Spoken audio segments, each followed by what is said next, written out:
அஸ்ஸலாமு அலைக்கும் வரஹ்மத்துல்லாஹி வபரகாத்துஹு. அன்பு சகோதரர்களே, 21வது நாளுடைய பாடமாக தொழுகையை நிறைவேற்றும் முறையை குறித்து நாம் இன்றைய தினம் பார்க்க இருக்கிறோம். தொழுகைக்குரிய செயல்களை நாம் எவ்வாறு ஆரம்பிக்க வேண்டும் என்றால், முதலாவது பாயிண்ட், ஆரம்ப தக்பீரை மொழிதல். அதாவது தனது நெற்றியை வைக்கக்கூடிய இடத்தை நோக்கியவாறு நம்முடைய பார்வையை செலுத்தி வைத்துக் கொள்ளுங்கள். அல்லாஹ் அக்பர், தக்பீர் என்று சொல்வார்கள். தக்பீர் என்று சொன்னால் அல்லாஹ் அக்பர் என்று சொல்வதாகும். அப்போ தொழுகையினுடைய ஒவ்வொரு செயலையும் அடுத்தடுத்து நம்ம செய்கிறதுக்கு ஒரு கமெண்ட், ஒரு ஆர்டர் தேவை இருக்கு. அப்போ அந்த ஆர்டர், ஒரு உத்தரவு, அல்லாஹ் அக்பர் என்ற வார்த்தையின் மூலியமாக தொழுகையினுடைய ஒரு செயலில் இருந்து இன்னொரு செயலின் பக்கம் நாம் கடந்து செல்வதற்கு, அடுத்த செயலை ஆரம்பிப்பதற்கு முன்னர் அல்லாஹ் அக்பர் என்ற தக்பீர் முழக்கத்தை சொல்லியவாறு அடுத்த ஸ்டேஜுக்கு, அடுத்த நிலைக்கு நாம் முன்னேறி போகணும். அந்த அடிப்படையில் நாம் தொழுகக்கூடிய நேரம் தொழுகையை ஆரம்பிக்கும் பொழுது தக்பீர் தஹ்ரீமா, தக்பீர் தஹ்ரீமா அப்படிங்கிறது தான் தொழுகையினுடைய ஆரம்ப தக்பீராக. அந்த தக்பீர் நம்ம சொன்னதுக்கு பிறகு பேசுறது, அங்கும் இங்கும் மேலும் கீழுமாக திரும்பி பார்க்கறது, இது எதுவுமே செய்யக்கூடாது. அதனால் இந்த தக்பீரானது, முதல்ல சொல்லக்கூடிய இந்த தக்பீரானது தொழுகைக்கு வெளியே செய்யக்கூடிய காரியங்களை இந்த தக்பீரினூடாக அதையெல்லாம் தவிர்த்து கொள்வது என்று பொருள். அப்போ இந்த தக்பீரை நம்ம சொல்லும் பொழுது இரண்டு கைகளையும் காது வரைக்கும் உயர்த்தணும். காதினுடைய சோனை, கம்மல் போடுவாங்க இல்லையா, அந்த சோனை வரைக்கும் கையை உயர்த்த வேண்டும். அல்லது ஷோல்டருக்கு நேராக, தோள் புஜத்துக்கு நேராக இருக்க மாதிரி வைத்துக்கொள்ளணும். அல்லது அது இரண்டுக்கும் மத்தியஸ்தமாக வைக்கிற மாதிரி கைகளை என்ன செய்யணும், உயர்த்தணும். கைகளை உயர்த்தும் பொழுது எப்படி கையை விரித்து வைக்கணுமா, குமிழ் மாதிரி வைக்கணுமா, மேலே நோக்கி வைக்கணுமா, கீழே நோக்கி வைக்கணுமான்னா அதெல்லாம் கிடையாது.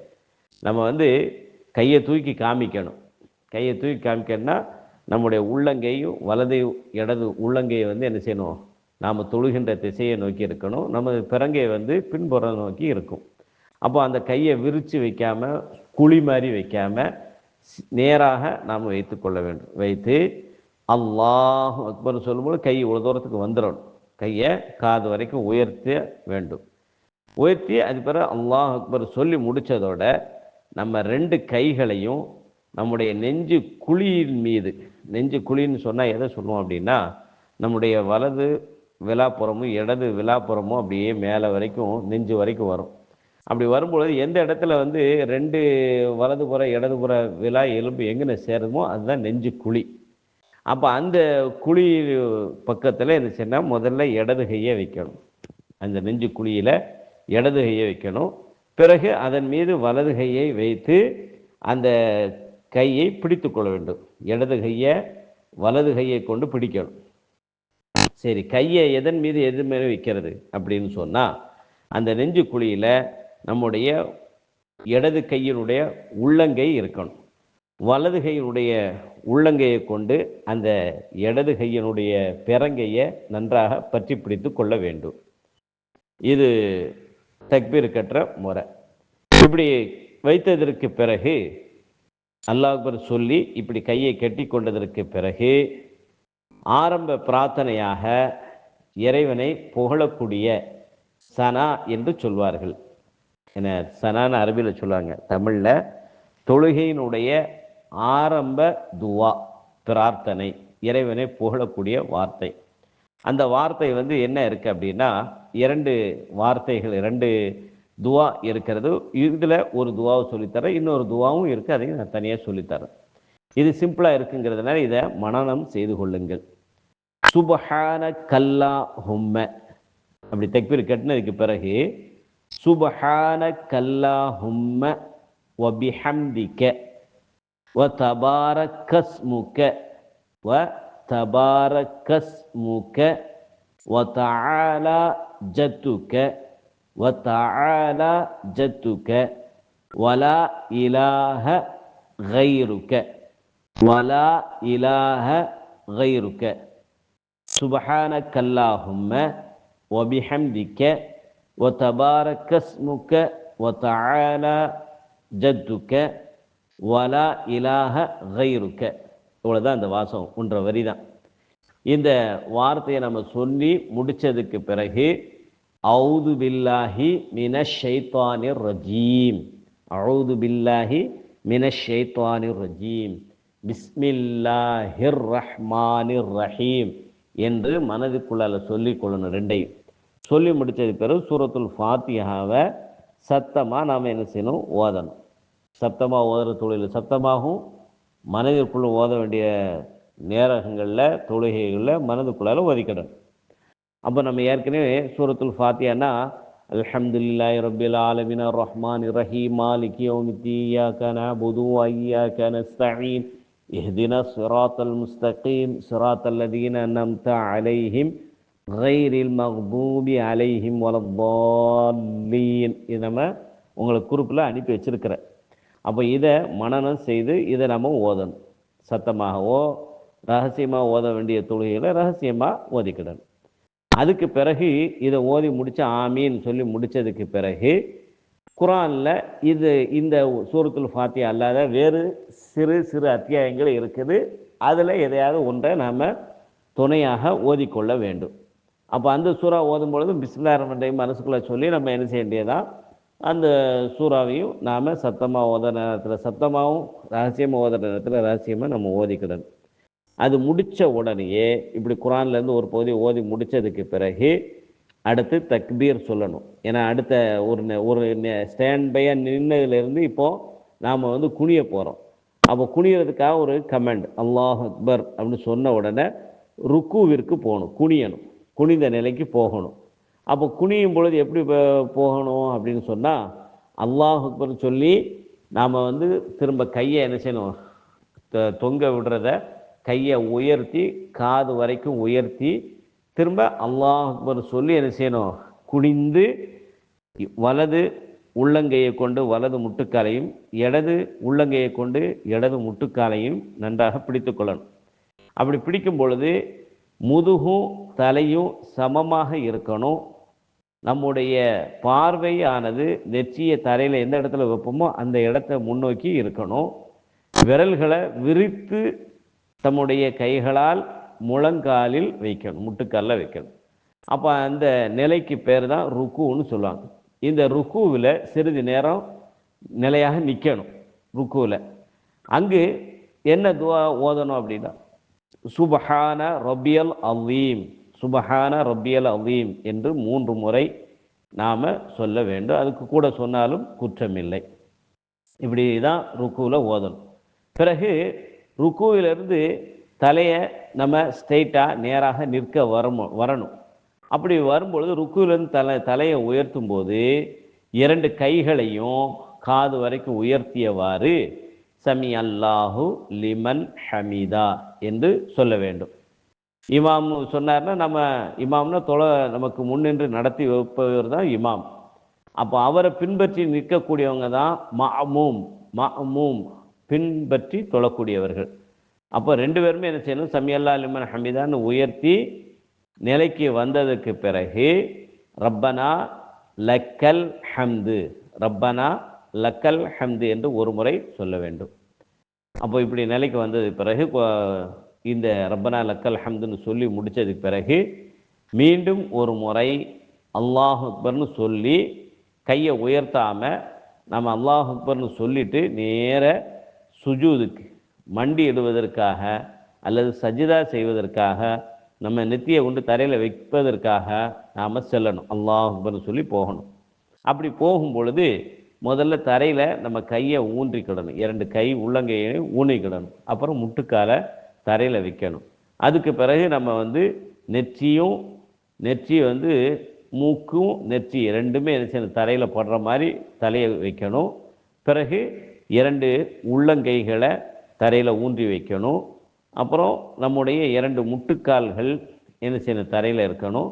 2 கால் விரல்களும் கிபிலாவை முன்னோக்கியமாறு என்ன செய்ய, கிபிலானா நம்ம எந்த திசையை முன்னோக்கி தொழுவோமோ அந்த திசையை நோக்கி நம்ம கால் விரல்களை கொஞ்சம் மடக்க முடிஞ்சால் மடக்கி வைத்து கொண்டு என்ன செய்யணும், விரல்களை கிபிலாவை முன்னோக்கி வைத்து என அந்த நிலையில் சுபஹான ரப்பியல் ஆலா, சுபஹான ரப்பியல் ஆலா என்று 3 முறை அல்லது அதற்கு அதிகமாக நாம் சொல்லிக்கிடணும்.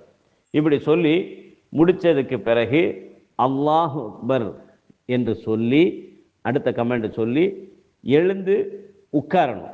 எழுந்து உட்காரணும் என்னது, நெத்தியை தரையில் வச்சதுலேருந்து திரும்ப உட்காரும் முறை என்ன அப்படின்னா, இடது காலை விரித்து வச்சு வலது காலை என கிபிலாவை திசையை முன்னோக்கி என்ன செய்யணும், விரல்களை மடக்கி வைக்கணும். அப்போது இடது கால் மீது நம்முடைய இருக்கை சீட்டு பெடக்ஸ் என்ன செய்யணும், அதில் வைத்து வலது காலை முன்னோக்கி வைக்கணும். பிறகு என்ன செய்யணும்னு சொன்னால் 2 கைகளையும் நம்முடைய தொடையிலையும் முழங்காலையும் படுற மாதிரி கை 2களையும் வச்சுக்கிடணும். அந்த நிலையில் இருக்கும் பொழுது ரப்பிகு ஃபிர்லி, ரப்பிகு ஃபிர்லி அப்படின்னு 2 முறை சொல்லணும். பிறகு அதுக்கு பிறகு அல்லாஹ் அக்பர்னு சொல்லி திரும்பவும் ஒரு முறை சஜிதா செய்ய வேண்டும், சுஜூதுக்கு செல்லணும். அப்போது 2 சுஜூது செய்யணும். சரிங்களா? முதல் சுஜூது செஞ்சுட்டு ரப்பிகு ஃபிர்லி அப்படின்னு அந்த ஓய்வில் சொல்லிவிட்டு பிறகு மீண்டும் ஒரு முறை அல்லாஹ் அக்பர் சொல்லி சுஜூதுக்கு போகணும். அங்கு முதல் சுஜூதில் செய்த அனைத்து ஒழுங்குகளையும் துவாக்களையும் நம்ம செய்தோம். பின்னர் என்ன செய்யணும், அதுக்கு பிறகு 2 சுஜூது முடிஞ்சதுக்கு பிறகு அல்லாஹு அக்பர் அப்படின்னு சொல்லி 2ஆம் ரக்காத்துக்காக நாம் எழுந்திருக்கணும். அப்படி எழுந்திருக்கும்போது என்ன செய்யணும்னா, திரும்பவும் 2வது சுஜூதை நம்ம செஞ்சு முடித்து எழுந்து நம்முடைய இடது காலின் மீது உட்கார்ந்து ஒரு சின்ன அமர்வு உட்கார்ந்து பிறகு அல்லாஹு அக்பர்னு சொல்லி 2ஆம் ரக்காத்தை நிறைவேற்றுவதற்காக. அப்போ இதோட ஒரு ரக்காத்து முடிஞ்சிருச்சு. கொஞ்ச நேரம் நிலையாக நிற்கிறது, ஒரு முறை ருக்கு செய்கிறது, 2 தடவை சுஜூ செய்கிறது, இதையெல்லாம் சேர்ந்து ஒரு ரக்காத். அப்போ இதை செஞ்சு முடித்ததுக்கு பிறகு 2ஆம் ரக்காத்திற்காக தக்பீர் சொல்லி நிலைக்கு என்ன செய்யணும், நாம் வரணும். வந்ததுக்கு பிறகு முதல் ரக்காத்தில் நாம் எப்படி சனா இல்லாமல், சனா ஓதக்கூடாது, சூரத்துல் ஃபாத்தியா என்ன செய்யணும், அல்ஹம்துலில்லாஹி ரப்பில் ஆலமீன் இந்த சூறா ஓதணும். அது ஓதி முடித்ததுக்கு பிறகு ஒரு குர்ஆன்லேருந்து இன்னொரு சிறிய அத்தியாயத்தை நமக்கு தெரிஞ்சதை நம்ம ஓதணும். ஓதிட்டு திரும்ப அல்லாஹ் அக்பர்னு சொல்லி கையை உயர்த்தி ருக்குவிற்கு குனிய வேண்டும். பிறகு சமியல்லாஹு லிமன் ஹமிதான்னு சொல்லி நிலைக்கு வரணும். அப்போ ரப்பனா லக்கல் ஹம்து சொல்லணும். பிறகு அல்லாஹ் அக்பர்னு சொல்லி 2ஆம் ரக்காத்தினுடைய 2 சுஜூதுகளை முதல் ரக்காத்தில் சொன்ன மாதிரி நிறைவேற்றி விட்டு பிறகு நாம் 2ஆம் ரக்காத்தினுடைய 2 சுஜூதுகளை நிறைவேற்றி விட்டு பிறகு நாம் என்ன செய்யணும் சொன்னால், நம்முடைய இடது காலின் மீது நமது புட்டத்தை வைத்து என துவாக்களை ஓதணும். அந்த முதல் சிட்டிங் அதில் அத்தஹியாத்து லில்லாஹி வஸ்ஸலவாத்து வத்தையிபாத்து அஸ்ஸலாமு அலைக்க ஐயுஹன் நபியு வரஹ்மத்துல்லாஹி வபரகாத்துஹு அஸ்ஸலாமு அலைனா வஅலா இபாதில்லாஹி ஸாலிஹீன் அஷ்ஹது அல்லா இலாஹ இல்லல்லாஹ் வஅஷ்ஹது அன்ன முஹம்மதன் ரசூலுல்லாஹ் என்று சொல்லணும். சொல்லி முடித்ததுக்கு பிறகு நபி மீது சலவாத்து சொல்லணும். அல்லாஹும்ம ஸல்லி அலா முஹம்மதின் வஅலா ஆலி முஹம்மதின் கமா ஸல்லைத அலா இப்ராஹீம வஅலா ஆலி இப்ராஹீம இன்னக ஹமீதுல் மஜீத். அல்லாஹும்ம பாரிக் அலா முஹம்மதின் வஅலா ஆலி முஹம்மதின் கமா பாரக்த அலா இப்ராஹீம வஅலா ஆலி இப்ராஹீம இன்னக ஹமீதுல் மஜீத் என்று சொல்லி முடித்ததுக்கு பிறகு வலதுபுறமாக இதோட 2 ரக்காத்து தொழுகை முடிக்கிறோம். வலதுபுறமாக அஸ்ஸலாமு அலைக்கும் வரஹ்மத்துல்லாஹ் என்றும் பிறகு உடனே இடதுபுறமாக முகத்தை திருப்பி அஸ்ஸலாமு அலைக்கும் வரஹ்மத்துல்லாஹ் என்று சொல்லி அந்த 2 ரக்காத் தொழுகையை தொழுது விட்டு நாம் அதிலிருந்து வெளியே வர வேண்டும். அதுக்கு பிறகு நம்ம என்ன வேணாலும் பேசுகிறது கொள்வது அதெல்லாம் எங்கள் மேலைகளை திரும்பி பார்க்கறதுனாலும் திரும்பி பார்த்துக்கலாம். இது 2 ரக்காத் தொழுகையை நிறைவேற்ற முறை. இப்போ 3 ரக்காத்து மற்றும் 4 ரக்காத்து தொழுகையை நம்ம சொல்லியிருக்கோமே, மஹரிபு 3 ரக்காத்தும் இஷா 4 ரக்காத்து சொல்லியிருக்கோமே. அப்போ அந்த மாதிரி இருந்ததுன்னு சொன்னால் 3ஆம் ரக்காத்தில் நாம் மீண்டும் ஒரு முறை என அத்தைஹியாத்து இருப்பு உட்காரணும். என 4 ரக்காத்தாக இருந்தால் 4ஆவது ரக்காத்தில் நாம் அத்தைஹியாத்து இருப்புக்காக நாம் உட்கார வேண்டும். சரிங்களா? இப்படி உட்கார்ந்ததுக்கு பிறகு முதல் சஜிதா இருப்பில் அந்த இருப்பில் உட்கார்ந்து நம்ம அல்லாஹும்ம அத்தஹியாத்து லில்லாஹி வ ஸலவாத்து வ தய்யிபாத்து ஓதணுமே, இதே மாதிரி 3ஆம் ரக்காத்தோட தொழுகையை முடிக்கிறதா இருந்தால் அதுலேயும் ஓதணும். அல்லது 4 ரக்காத் தொழுகையாக இருந்தால் 4ஆவது ரக்காத்தில் இது மாதிரி உட்கார்ந்து கடைசியாக ஒரு தஷஹூதை என அத்தஹியாத்தையும் நபி மீது ஸலவாத்து சொல்வதையும் சொல்லி முடித்து பிறகு என்ன செய்யணும், அஸ்ஸலாமு அலைக்கும் வரஹ்மத்துல்லாஹின்னு சொல்லி வலதுபுறமும் இடதுபுறம் நம்ம என்ன செய்யணும், திரும்பிக்கணும். சரி, இதில் இன்னும் ஒரு முக்கியமான விஷயம் சொல்லி முடிக்கிறேன். அதாவது 4 ரக்காத்து தொழுகையாக இருந்தால் 3 ரக்காத்து தொழுகையாக இருந்தால் அந்த இருப்போடு நம்ம தொழுகையை முடிக்க போகிறோம் என்று இருந்ததுன்னா அந்த இருப்பில் நாம் உட்கார்ற முறை எப்படின்னு சொன்னால் தவறுக்கு முறையில் உட்காரணும். அதாவது தவறுக்கு முறைனா என்ன அப்படின்னா, வலது காலனுடைய விரல்களை கிப்லா நோக்கி வைப்பதோடு இடது காலை வலது காலினுடைய கீழால் கொண்டு வந்து வைத்து உட்காரணும். அப்படி உட்காரும்போது நம்முடைய பெடக்ஸு புட்டம் தரையில் இருக்கும். இடது கால் வலது காலு கீழால் என்ன செய்யும், என கிராஸ் பண்ணி கொண்டு வந்து வைக்கணும். இதுதான் அந்த அத்தைஹியாத்து இருப்பில் இருக்கிற முறையும் ஓத வேண்டிய முறைகளும் என்பதை நாம் புரிந்து கொள்ளணும். இதுதான் தொழுகையில் நாம் கடைபிடிக்க வேண்டிய விஷயம். இன்ஷா அல்லாஹ் உங்களுக்கு அந்த அத்தைஹியாத்தையும் அந்த ஸலவாத்து ஓதுறதையும் நான் உங்களுக்கு சொல்லி காட்டுறேன், உங்களுக்கு அனுப்பி வைக்கிறேன். அதையும் என்ன செய்யுங்க, அவசியம் மனப்பாடம் பண்ணிக்கொள்ளுங்கள். இவ்வாறா நம்முடைய 2 ரக்காத் தொழுகையும் 3 ரக்காத் தொழுகை 4 ரக்காத் தொழுகைகளை நாம் அமைத்துக்கொள்ளணும். கடைசி தொழுகையிலிருந்து ஆரம்ப தொழுகையினுடைய ஆரம்ப தக்பீரே தஹ்ரீமா என்று சொல்வார்கள். தொழுகையினுடைய கடைசி முடிக்கிறோம்னு சொன்னால் அதுக்கு தஸ்லீம், அதாவது சலாம் அஸ்ஸலாமு அலைக்கும் வரஹ்மத்துல்லாஹின்னு சொல்லி வலதுபுறமும் பிறகு அஸ்ஸலாமு அலைக்கும் வரஹ்மத்துல்லாஹின்னு சொல்லி இடதுபுறமும் திரும்புறது. இதுதான் சலாம் சொல்லி தொழிலிருந்து விடுபடுகின்ற முறை என்பதை நாம் புரிந்து கொள்வோம். இன்ஷா அல்லாஹ் அடுத்து இன்னொரு பாடத்தை நாளை தினத்தோடு பார்ப்போம் இன்ஷா அல்லாஹ்.